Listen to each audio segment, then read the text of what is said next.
పూర్ణిమ prints ఆషాఢం sale flat 30-60% discount ప్రతి 5,000 రూపాయల కొనుగోలుపై ఒక చీర ఉచితం. ఈవెన్ బద్మాషులు సినిమా రిలీజ్ కి ముందు కూడా ఈ ట్రైలర్ టీజర్ చూసారనుకో కింద కమెంట్స్ ఎక్కువ బలగం సినిమాలా ఈ సినిమా కూడా పెద్ద హిట్ అవుతుంది అని చెప్పి చాలా మంది అదే పెట్టారు.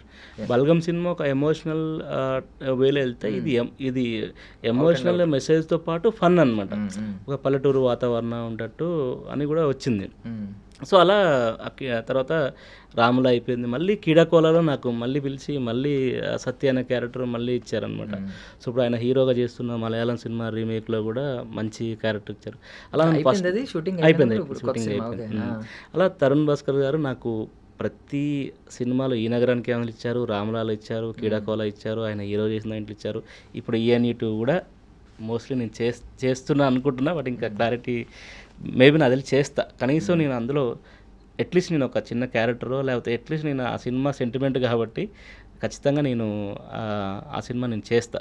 నెక్స్ట్ ఆయన ప్రతి సినిమాలో నేను చేయాలని కోరుకుంటా, ఉండాలని అనుకుంటా. ఆయన కూడా ఫ్యామిలీ లాగా నన్ను ఫీల్ అవుతారు. ఇప్పుడు బద్మాషులు ఈవెంట్కి ఎలా ఎవరు పిలిచారు? నేనే తీసుకొచ్చాను. మీరే తీసుకొచ్చారు. అడిగినప్పుడు ఏమన్నారు? అదే నేను అంటే బద్మాషులు స్టార్ట్ అయినప్పుడు మన ఒకసారి ఫోటో స్టూడియో మన ఇప్పుడు మలయాళం జరుగుతున్నప్పుడు సరే ఇట్లా స్టార్ట్ అయింది. అంతకుముందు ఒకసారి ఈ సినిమా షూటింగ్ అప్పుడు ఒక సినిమా చేస్తున్నా అని చెప్పిన, అవునా ఇదని చెప్పేసి అని అప్పుడు షూటింగ్ అన్నారు. తర్వాత మధ్యలో ఒకసారి ఎప్పుడో కలిసినప్పుడు ఇట్లా జరుగుతుందని చెప్పిన, ఈ మలయాళం సినిమా ఫోటోషూట్ జరుగుతున్నప్పుడు నేను చెప్పాను అనమాట, ఇట్లా మేము టీజర్ కానీ ఇదంతా మిమ్మల్ని అనుకున్నాం, అంటే ఒక ఈవెంట్కి ఏదైనా మీరు వచ్చి హెల్ప్ చేయాలి సార్. తను డైరెక్టర్ చాలా కష్టపడి బీటెక్ చేసి జాబ్ మానేసి మమ్మల్ని పెట్టుకొని ఒక సినిమా చాలా హానెస్ట్గా ఒక సినిమా చేసిండు సార్, చాలా రిస్క్ చేసి ప్రొడ్యూస్ చేసిండు. మీరు ఒక ఈవెంట్కి రావాలి సార్, వస్తే చాలా మాకు మా టీంకి తనకు కూడా హెల్ప్ అవుతుంది సార్ నిజంగా అని అంటే, ఆయన లేదురా ఖచ్చితంగా నేను వస్తా అని చెప్పి అన్నారు. మాట ఇచ్చిర్రు. తర్వాత పోయి మేము ఇన్వైట్ చేసినాం, వచ్చిండు. సో అట్లా తరుణ్ భాస్కర్ సార్తో జర్నీ అదనమాట. అందరూ ఏంటంటే అప్పటికప్పుడు నేనేదో క్యాబ్లో కలిసిన మాట వాస్తవమే, బట్ నాకు దీని వెనుక ఇంత జర్నీ ఉంది. అంటే అంత నేను థియేటర్ ప్లేస్ చేసి యాక్టింగ్ ఇన్స్టిట్యూట్ చేసి, సో నేను చిన్నప్పుడు స్కూల్లో ఉన్నప్పుడే మంచి అంటే డాన్సులు చేస్తుండే, యాక్టింగ్ చేస్తుండే, చాలా యాక్టివ్గా ఉంటుండే. కాకపోతే ఎవరు అనుకోరండి, అంటే మీరు అంటున్నారు కానీ తరుణ్ భాస్కర్ గారి సినిమాలు ఊరికే ఎవరికి ఆఫర్ వచ్చేది, ఎందుకంటే ఆయన సినిమాలో ఉన్న వాళ్ళందరూ ఇప్పుడు ఎంత గొప్ప స్టేజ్లో ఉన్నారో తెలుసు కదా. అవునవును, మీకు ప్రతి ఒక్కరు లీడే కాదు, అభినవ్ గోమటం ఇలాంటి వాళ్ళు కూడా, కౌశిక్ రోల్ చేసిన వాళ్ళు కూడా చాలా బాగున్నారు. ఈవెన్ మొన్న కీడా కోలాలో చేసిన వాళ్ళు కూడా. ఫస్ట్ మీకు విజయ్ దేవరకొండ గారు టాలెంట్ ని ఎవరు గుర్తించారు? లిస్ట్ చెప్తా చూడండి. పెళ్లి చూపులు విజయ్ దేవరకొండ గారు స్టార్ అయ్యారు, రీతు వర్మ గారు స్టార్ అయ్యారు, అభయ్ అన్న చాలా బిజీ అయ్యారు, ప్రియదర్శన్ హీరో స్టార్ అయ్యారు. అందులో ఉన్న మిగతా చిన్న చిన్న యాక్టర్స్ కూడా చాలా ఫేమస్. ఈ నగరానికి విశ్వక్సేన్ గారు స్టార్ అయ్యారు, అభినవ్ గోమటం గారు స్టార్ అయ్యారు. అందరూ అందులో. నేను కూడా చాలా సినిమాలు ఈ నగరానికి ఏమైంది, నాది చిన్న ల్యాబ్లో ఆ సీన్ అయినా సరే నేను దాన్ని పట్టుకుని చాలా సినిమాలు చేశాను ప్రొఫైల్గా పెట్టుకొని. సో అట్లా ఈ నగరానికి ఏమంతో చాలా బిజీ అయ్యారు. రాములతోటి ఇప్పుడు మన మురళీధర్ గౌడ్ గారు చాలా బిజీ. రాములతోటి ఆయన బలగం సినిమా కూడా వేణన్న గారు రాములలో ఆయన చేసిన సీన్ చూసే బలగం సినిమాలో క్యారెక్టర్ ఇచ్చారు. చాలా సినిమాలు ఆయన. అందుకనే అరే మన ఇప్పుడు మురళీధర్ గౌడ్ గారి క్యారెక్టర్ చూసినప్పుడు నన్ను కూడా చూసుంటాడు కదా, అరే నువ్వు రాములా బాగా చేసావా, నువ్వు తరుణ్ సినిమాలో బాగా చేసావా అన్నాడు అనమాట. సో ఇప్పుడు మురళీధర్ గౌడ్ గారు డిజైటీలు చేశారు, దాని తర్వాత ఇంకా డిజైటీలు పేరు వచ్చిన అయినా కూడా వేణన్న గారు ఈ మన తరుణ్ భాస్కర్ సార్ చేసిన రాముల అనే ఒక సిరీస్లో చూసి ఆయన బలగంలో అవకాశం ఇచ్చారంట. పెట్టకథల్లో ఒక ఎపిసోడ్ అదే ఏంటంటే మీకు అంతే మ్యాటర్ ఏంటంటే తరుణ్ భాస్కర్ అని టైటిల్ పడుతుందంటే ఆ క్రెడెన్షియల్స్ ఖచ్చితంగా చూస్తారు ఎవరైనా. అవును, అట్లా మురళీధర్ గౌడ్ గారు తర్వాత ఇప్పుడు రాములతో నాకు మళ్ళీ నెక్స్ట్ ఇంకా మైలేజ్ ఇచ్చింది. అట్లా రాములతో చాలా మంది. ఇప్పుడు కీడాకోలతో చైతన్యరావు గారు బిజీగానే ఉన్నారు, సినిమాలు చేస్తున్నారు. రాఘమయ్యన్న బిజీగా ఉన్నారు. జీవన్ అయితే ఇంకా నెక్స్ట్ లెవెల్, చాలా మామూలు బిజీగా లేడు ఆయన. ఇంకా కీడాకోలతో విష్ణు అన్న చాలా బిజీగా ఉన్నారు.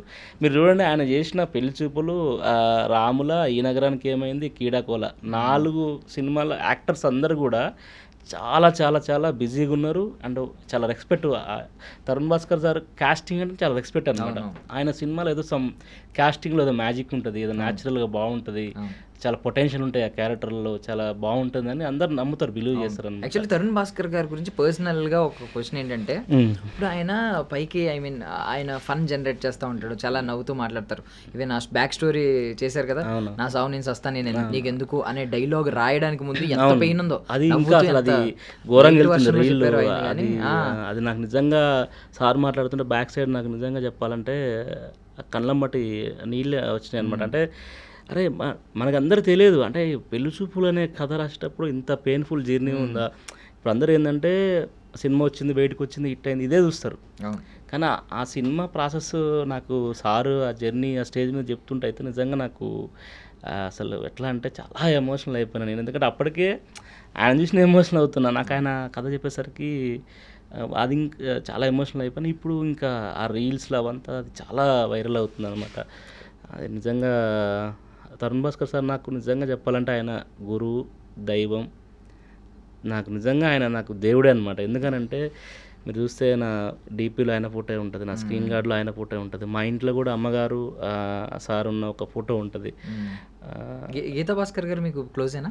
అమ్మగారు నేను అప్పుడప్పుడు ఇంటికి వెళ్ళినప్పుడు నేను ఆశీర్వాదం తీసుకుంటా. చాలా అమ్మగారు కూడా చాలా అసలు నిజంగా చెప్పాలంటే చాలా మంచి దేవత నిజంగా చెప్పాలంటే. ఇప్పుడు తరుణ్ భాస్కర్ సార్ లాంటి మంచి వ్యక్తి బాగున్నప్పుడు ఇంకా అమ్మగారు ఎలా ఉంటారు, ఇంకా అసలు చాలా ఎంత పాజిటివ్ అంటే మహేష్ అమ్మ కూడా చెప్తాను, చాలా మంచి కష్టపడు, హార్డ్ వర్క్ చేయి, బాగా సినిమాలు చేయి అని చెప్తుంది. బాగా చాలా ఎంకరేజ్ చేస్తారు మంచిగా.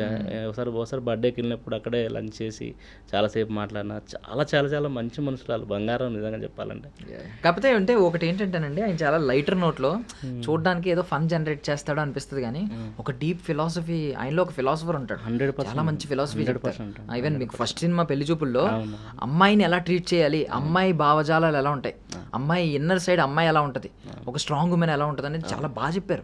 మీరు చాలా మంది అమ్మాయిలా చూసి ఇన్స్పైర్ అవ్వాలి. రీతు వర్మ గారి క్యారెక్టర్ అంటే మొన్న ఆయన పోర్ట్రే చేసిన రోల్ మాట్లాడుకుంటే ఏది కీడకోలలో ఆయనే యాక్ట్ చేశారు కదా, అందులో కూడా ఒకటి ఏం చెప్తారంటే ఫ్రీడమ్ గురించి మాట్లాడతారు. ఫ్రీడమ్ ఎక్కడో ఉండదు, ఎక్కడ ఉంటుంది, నువ్వు అటాచ్మెంట్స్ అన్ని పీకినావు అనుకో ఏం ఉండదు, నువ్వు నీకు ఫ్రీడమ్ వస్తుంది అని చెప్పి. అదొకటి. అమ్మాయిల్ని బొమ్మలా చూసుకోవాలంటారు, ఈయన బొమ్మనే చాలా అపరూపంగా చూసుకుంటూ ఉంటారు.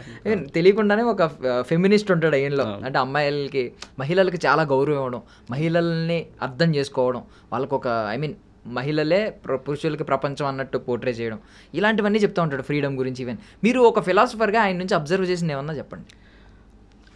నేను అంటే అబ్జర్వ్ చేసిందంటే ఇప్పుడు మనం సోషల్ మీడియాలో చూస్తుంటాం, అమ్మగారు తరుణ్ భాస్కర్ గారు ఉండే విధానం అందరికీ తెలిసిందే. నేను సోషల్ మీడియాలో కాకుండా లైవ్లో నేను చూసినప్పుడు తరుణ్ భాస్కర్ గారు అమ్మగారిని ప్రేమించే విధానం, అమ్మగారిని గీతా అమ్మగారిని చూసుకునే విధానం కానీ నాకు అప్పుడు అనిపించింది, అమ్మని ఎంత ప్రేమిస్తున్నాడో ఇప్పుడు మన పెళ్లి చూపుల్లో రీతు గారి క్యారెక్టర్ కానీ, అంటే ఉమెన్ అంటే ఎంత రెస్పెక్ట్ ఉంటుంది అనేది నాకు గీతామ్మ గారిని చూసుకునే విధానం, అంటే నాన్నగారు సార్ వాళ్ళ నాన్నగారు వెళ్ళిన దగ్గర నుంచి కానీ అంతకుముందు కానీ వాళ్ళ బాండింగ్, అమ్మని ప్రేమించే విధానం కానీ, అమ్మని చూసుకునే విధానం కానీ అదంతా చూసినప్పుడు నాకు అదే అనిపిస్తుంది అనమాట. అంటే సార్ ఏంటంటే చాలామందిని రెస్పెక్ట్ చేస్తాడు, మనుషుల్ని ప్రేమిస్తాడు. అంటే ఇప్పుడు మలయాళం సినిమా రీమేక్ జరుగుతున్నప్పుడు ఒక లైట్ మెన్ ఆయన కేక్ తెప్పించేదంతా బర్త్డే చేశాడు. చాలా మనుషులను ప్రేమిస్తాడు అనమాట, రెస్పెక్ట్ చేస్తాడు, చాలా డౌన్ టు ఎర్త్ ఉంటారు. అంటే ఆయన ఇప్పుడు నాన్నగారి స్టోరీ చెప్పారు కదా పెళ్లి చూపుల టైంలో, అంటే ఆయన అప్పుడు ఉండటానికి కూడా ఇల్లు లేకుండే, అప్పుడు అప్పులు అదంతా ఆయన చెప్పారు కదా వీడియో. సో అంతా అవన్నీ ఆయన చూసి వచ్చారు కాబట్టి ఆ మనుషుల విలువ, మనుషుల్ని ప్రేమించే విధానం కానీ, అమ్మగారిని ప్రేమించేది అంటే బయట సొసైటీని కానీ చాలా చాలా చాలా పాజిటివ్ పర్సన్ అప్పుడు ఆయన. అంటే చాలా కూల్గా ఉంటాడు, అంటే ఆయన ఎంత ఎమోషనల్గా ఉంటాడో అంత కూల్గా ఉంటాడు, చాలా చాలా నైస్ పర్సన్. అంటే నేను ఇంకా డెప్త్గా చెప్పాలంటే, నిజంగా చెప్పాలంటే డెప్త్గా నేనేంటంటే ఆయన దేవుడు, నేను భక్తుని. అప్పుడప్పుడు నాకు సినిమా ఇస్తే ప్రసాదంలాగా వెళ్ళి తీసుకొని రావడం, నేను ఎక్కువ ఆయన గురించి నేను రీసెర్చ్ చేయడం కానీ లేకపోతే ఎక్కువ ఆయన తెలుసుకోవడం కానీ ఎప్పుడు నేను ప్రయత్నం చేయలేదు. నేను ఈ నగరానికి అయిన తర్వాత నాకు ఎప్పుడు నేను కలవలేదు. తర్వాత రాములో ఇచ్చినప్పుడు షూటింగ్ ఎప్పుడు కలవటం, తర్వాత మళ్ళీ నేను ఎప్పుడు ఆయన టచ్లో మెసేజ్లు పెట్టడం, ఇబ్బంది పెట్టడం అలాంటి ఎప్పుడు నేను చేయను అనమాట.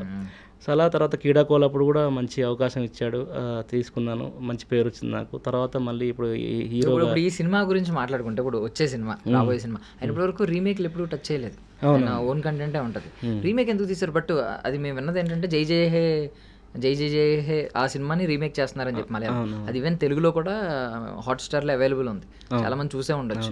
దాన్ని ఎందుకు ఈయన అడాప్ట్ చేసుకుని ఇప్పుడు మళ్ళీ రీమేక్ చేస్తున్నారంటారు? అంటే యాక్చువల్గా ఆ ప్రాజెక్ట్ గురించి నాకు పెద్ద డీటెయిల్ తెలియదండి. నాకు తెలిసిన వర్షన్ ఏం చెప్తానంటే, ఫస్ట్ ఆఫ్ ఆల్ దానికి సార్ అందులో హీరో, డైరెక్టర్ కాదు, దానికి డైరెక్టర్ సజీవ్ గారు అని కొత్త అతను.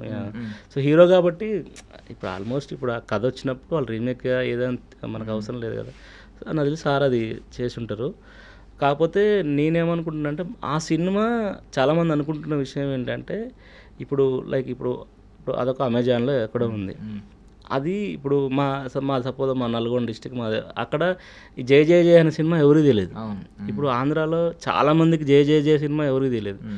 ఇంకోటి ఎక్కడో ఎడ్యుకేటెడ్ పీపుల్స్ ఉంటారు కదా, వాళ్ళు సినిమా మీద ఎక్కువ ఫ్యాషన్ ఉండేటోళ్ళు, సినిమాలు ఎక్కువ చూసేటోళ్ళకే ఈ మలయాళం సినిమా రీమేక్ అయ్యింది తెలుగులో వర్షన్ సంగతి చాలా చెప్పాలంటే 100%లో 10% ఆ సినిమా గురించి తెలుసు, 90% సినిమా గురించి తెలియదు. ఒక వర్షన్. ఇంకొక వర్షన్ ఏంటంటే కంప్లీట్ నీకు ఇప్పుడు క్యారెక్టర్స్ వేరు, డైలాగ్స్ వేరు, మన ఇప్పుడు దాని ఏమంటారు నేపథ్యం వేరు, అంటే లొకేషన్స్ కానీ కంప్లీట్ అసలు. కాకపోతే సేమ్ అక్కడ రీమేక్ అయినా కానీ కంప్లీట్ నీకు ఫ్రెష్ కొత్త సినిమా చూసిన ఫీలింగే ఉంటుంది. నాకు తెలిసి ఆ సినిమా గురించి ఎక్కువ డిస్కస్ కూడా చేయకూడదు, ఎందుకంటే మనకి అది ఇంకా జరుగుతుంది.